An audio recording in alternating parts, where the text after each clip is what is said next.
When the call first came over the radio, nobody believed it would become the final fight of a deputy who had already spent nearly 3 decades surviving some of the toughest streets in America.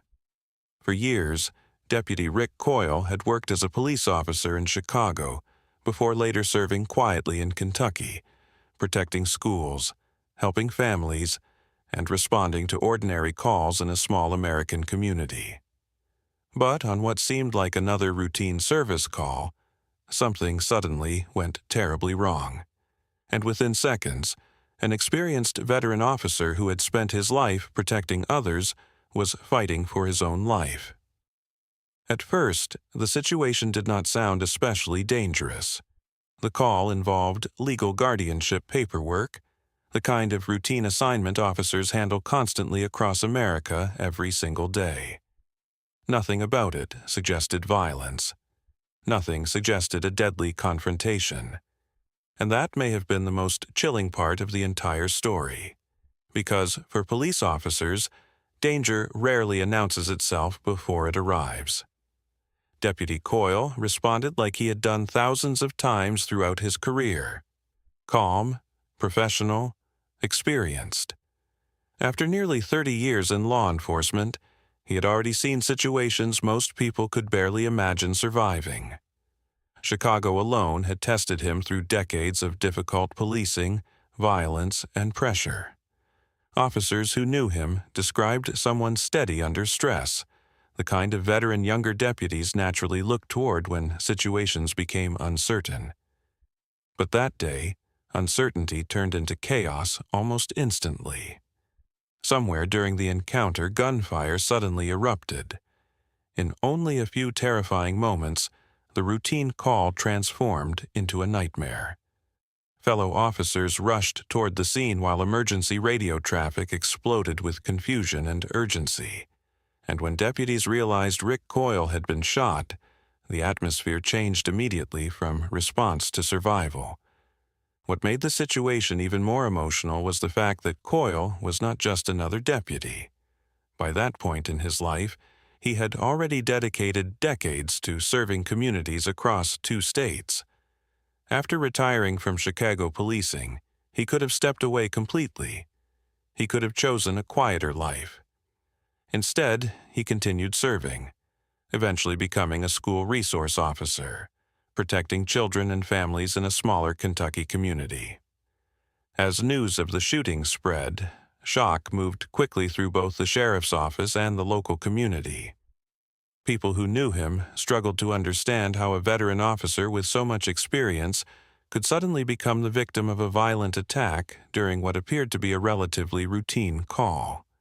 And while investigators worked to piece together exactly what happened, one question hung over everyone involved. Would he survive? At the hospital, doctors fought to stabilize him while fellow deputies gathered outside waiting for updates. Some officers remained in uniform long after their shifts ended, unwilling to leave. Others sat silently in waiting rooms staring at their phones for any sign of good news. Because when an officer's critically wounded, it affects far more than just one family. Entire departments feel it. For a while, there was hope. That became one of the most emotionally powerful parts of the story. Deputy Coyle survived the initial shooting. He kept fighting. Days passed, then weeks. Across the community, people began praying for recovery. Fellow officers spoke about his strength. Family members stayed beside him. And slowly, many people started believing he might actually make it home again. That hope made everything heavier. Because every positive update gave people another reason to believe the veteran deputy would survive one more impossible battle.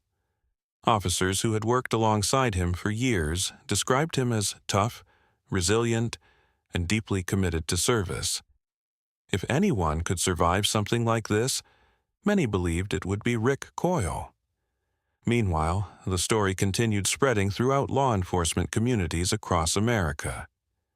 Officers from different states shared messages of support, while local residents placed blue ribbons, flags, and memorial signs throughout the area. In small towns across the country, people still deeply respect officers who dedicate entire lives to protecting others. And Rick Coyle represented exactly that kind of officer. One of the details that affected people most was the contrast between his long career and the simplicity of the call that changed everything. After surviving decades in Chicago policing, after handling dangerous situations for years, after continuing his service even after retirement, it was a routine call in Kentucky that nearly took his life. That reality hit officers especially hard because every deputy understands how quickly ordinary moments can become deadly. As the weeks passed, the emotional pressure on everyone around him only grew heavier. Family members continued hoping. Deputies continued waiting. The community continued praying. And somewhere inside those hospital rooms and recovery efforts, people held on to the belief that the veteran officer who had spent his entire life protecting strangers would somehow survive this too. But beneath the hope, there was also fear. Quiet fear. The kind nobody wanted to say out loud. Because while updates occasionally sounded positive, everyone understood how serious his injuries truly were. Officers who visited him left emotionally shaken. Some struggled to process seeing a man they viewed as nearly unbreakable fighting such a devastating battle. Still, nobody stopped believing. That became one of the defining emotions surrounding the entire story. Deputies kept supporting the family. Communities kept honoring him. Fellow officers continued speaking about his courage, professionalism, and years of sacrifice. And through all of it, Rick Coyle continued fighting longer than many people thought possible. Then finally, weeks after the shooting that changed everything, the devastating news arrived. Deputy Rick Coyle died at home surrounded by family after his long battle with the injuries he suffered in the line of duty. For the officers who had spent weeks hoping he would recover, the loss felt crushing. Because this was not simply the death of another deputy. It was the loss of a man who had spent most of his life serving others, protecting communities, and wearing the badge with pride until the very end. Long after the headlines faded, one truth remained impossible to ignore. Somewhere in America, there are still men and women who dedicate entire lifetimes to protecting people they may never even meet. Rick Coyle served through decades of policing, survived some of the hardest environments imaginable, continued protecting communities after retirement, and ultimately gave everything in service to others. And maybe that is why stories like his resonate so deeply across America, because they remind people that behind every badge is a human being willing to carry enormous sacrifice so others can live safely in peace.